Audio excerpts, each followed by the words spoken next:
Ang mga pinaghirapan ko. Pero honey, kahit na kinuha ng headquarters ang shares natin, nasa atin pa rin ang subsidiary. Basta't sama-sama lang tayo at patuloy na magtulungan, sigurado malalagpasan natin to. Tama. Yung subsidiary pala.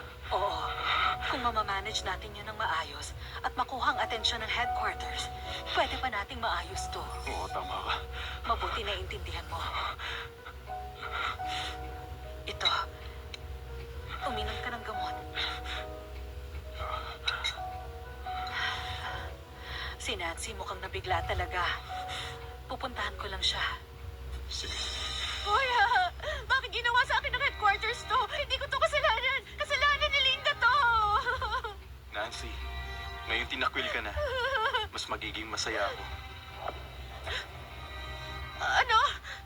Kuya Charles, bawiin mo yan. Hindi yan totoo. Huwag mo akong tawagin kuya. Hindi ka na parte ng pamilya namin. Hindi mo na ako kapatid. Anong ibig mong sabihin? Ano ba to? Nancy, hindi ka talaga namin kapatid. Hindi ka namin kadugo. Pwede na tayo magsama.